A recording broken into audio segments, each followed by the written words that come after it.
রাইতা বাজারে ঢোল পাবনা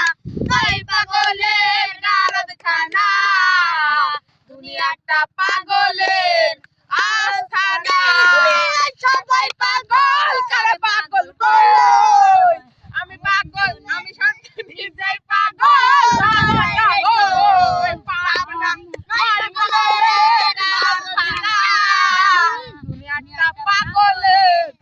আস্তানা